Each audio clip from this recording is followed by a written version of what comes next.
আমি ব্যক্তিগতভাবে সিদ্ধান্ত গ্রহণ করেছি যে আমার বাসায়, আমার অফিসে, আমার সব কর্মস্থলে আমি মক্কাতুল মুকাররমার মসজিদে হারামের একটা ছবি এবং মসজিদে নববীর একটা ছবি এবং সেই সাথে মসজিদে আকসার একটা ছবি আমি টাঙাবো। এই ছবিটা আমার ওয়ালে থাকবে।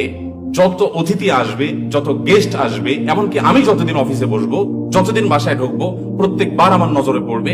এটা 2-4 দিনের জন্য না, এটা স্থায়ী একটা প্রজেক্ট, স্থায়ী একটা কাজ, যাতে করে আগামী 5 বছর পরও ওই মসজিদুল আকসার ছবির দিকে তাকালে আমার চেতনাটা জাগ্রত।